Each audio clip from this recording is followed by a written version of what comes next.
ئێمە ئەگەرەکو خۆمان دەشی داگیرکەران ڕانەکێشین بۆ ناو خۆمان ئەوان ناوێرن بێنە ناو خاکەمانەوە و یاوکوونە دژی گەریلاکان بجەنگن.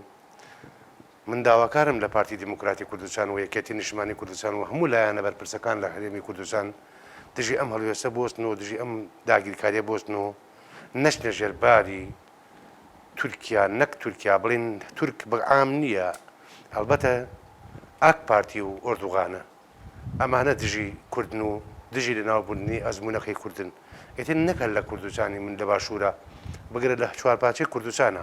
بەڵام من داواکارم وەکو خۆم مەڵم داواکارم لە پارتی دیموکراتی کوردستان یەکێتی نیشتمانی کوردستان هەموو لایەنەکان ئەمانە زیاتر بەرهەڵیسی ئەم مینی تورکیا بۆستنەوە نێڵام کێشەیە گەورە بێ و شەڕی کورد بە کورد نەکەن. هەرەبێ ئەو قسەیە بکەن ئەوان پەکەکەن لە کوردستان لە سلێمانی داگیر نەکردووە، بەڵکو سلێمانی کوردایەتی ئەکا، سلێمانی دفاع لە کوردایەتی و لە چوارپاچەی کوردستانەکە. ئیتر تۆ ئەوە نییە بێژین وەڵا لە سلێمانی ئەوە بووە لە هەولێر ئەوە بووە، نەخەی سلێمانی کوردایەتی ئەکا. لە هەولێر جیاوازترە لەگەڵ ئێرانە.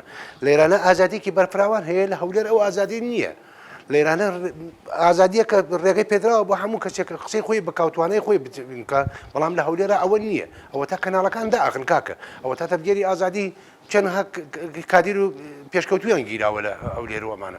بەڵام من داواکەم لە پارتی دیموکراتی کوردستان بەو شێوەیە نەبن. ئایا هەگەرەک و هەر پارتی بێ یاوەکوونە مەسرور بەرزانی بێ یاوەکوونە هەر کەسێکیان بێ، ئەمە شتێکی خراپە گەرەک و پاڵدن بە پاڵی تورکیاوە. هەر تورکیاش نییە بگرە ئێران و عێراق و تورکیا و سووریا ئەمانە مەناعەتیان لەسەر بۆ لە ناوبردنی کورد لەسەر هەموو شتێ ڕێبکەون. نەخەی پەکە داگیرکرد نییە، پەکە شۆڕژگێڕە، پەکەکە ڕێکخراوێکی شۆڕژگێڕە، ئەوان نەبوونایە ئێساتە لە سلێمانیا میتی تورکیا لە ناو سلێمانیا بوو. ئەتر هەر کەسێک ئاڵێ پەکەکە تیرۆریستە یاوەکوونە داگیرکەرە، ئەمە غەڵەتەکە و خۆی داگیرکەرەوە خۆی دەستکرد پەرکێشی داگیرکەرانەکە بۆ ناو کوردستان. ئامانجی تورکیا دیارە، ئامانجی تورکیا لە ناوبردنی کووردە.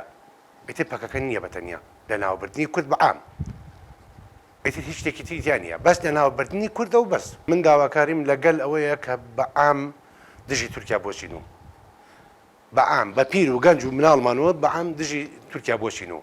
داواکارم لەوەیە لە پارتی دیموکراتی کوردستان و یەکێتی و حیزبە سیاسیەکانی کوردستان دژی ئەم داگیرکاریە بۆستنەوە، نەچینە ژێرباری تورکیا چیمان پێ بکات بۆ خۆی ماسوڕێنێتەوە. ئەوە ناڵێم داواکارم لە گەنجانی وڵات پارێز لە هەر چوارپارچەی کوردستان لە هەر کوێ بتوانێت هەر کەسێک توانای هەبێ هاوکاری پەک و بڕات چەکەڵگرێ و دژی تورکیا و داگیرکەران.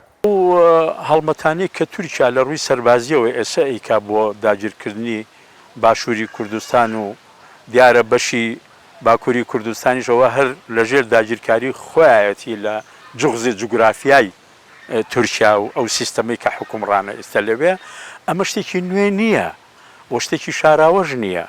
ئەمە پێشینەیەکی مێژوویی دوور و درێژی هەیە. کوردستان کەوتوتە شوێنێکەوە کە سێ قاڕەی کۆن، سێ کیشوەری کۆنی دنیا واتە ئەوروپا و ئاسیا و ئەفریقا بەیەکەوە ئەبەسێتەوە لە پێگەی جوگرافیەوە، لە ڕاڕەوی جوگرافیەوە. بۆچی بۆ بازرگانی مەبەسمە. ئێستش تورکیا هەمان بەو ئەقلیەتەوە کەوا ئەو ئەمپراتۆریەتی عوسمانی هەبووە، عێراق سێ ویلایەت بووە سەر بە تورکیا بووە، ویلایەتی شارەزوریش کە کوردستانە هەر ئەو خۆی بە ماڵە باوا نەزانێ، گەرچی لە ڕووی مێژووییەوە تورکەکان خۆمان نەزانین.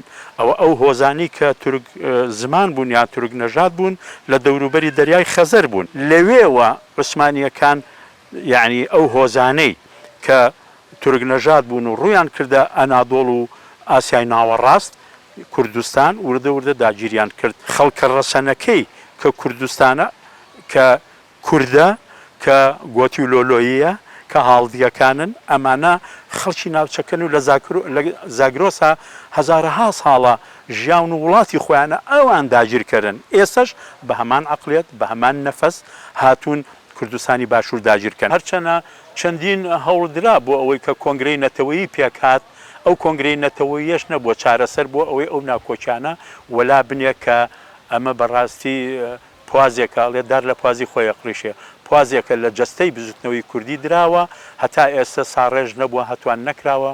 زۆر بەداخەوە کە ئێمە وەکو فاکتەرێکی خودی خۆمان ناوخۆیی خۆمان ئەوەیە و ئەوە دوژمنە و پێویست ناکە هیچ شتێ بڵێن بەڵام ئێمەش لە ناو یەکە چه ئەوانەی باڵی چەپگەرا و چەپڕەون لە ناو بزوتنەوەکە چه ئەوانەی زۆر کورتپەروەرن و ئەمانە لە ناو یەکە هەمان ماچی خلافات و ناکۆچەکانی مینیشینە کوردەکان کە تۆوەکەی چێ چاندێتی ناحەزەکانمان چاندیانە بە خستنەبەری دەسەڵات و پایە و تەماع و چڵێسی و سەرۆت و سامان و ئێستەش وایە ئێستش کە بازرگانی لە بینی هەرێم و تورکیا هەرێم و ئێرانیا هەر وڵاتێکەکە کە کرێ کوردستانیان بەسەرادا بەشکراوە هەمان ئەو ئیلهامەکە لەوە وەرەگرن کە بەرژەوەندەکانی خۆیان بپارێزن کەواتە ناوەڕۆکی کێشەی کورد بزوتە ناوەڕۆکێکی چینایەتی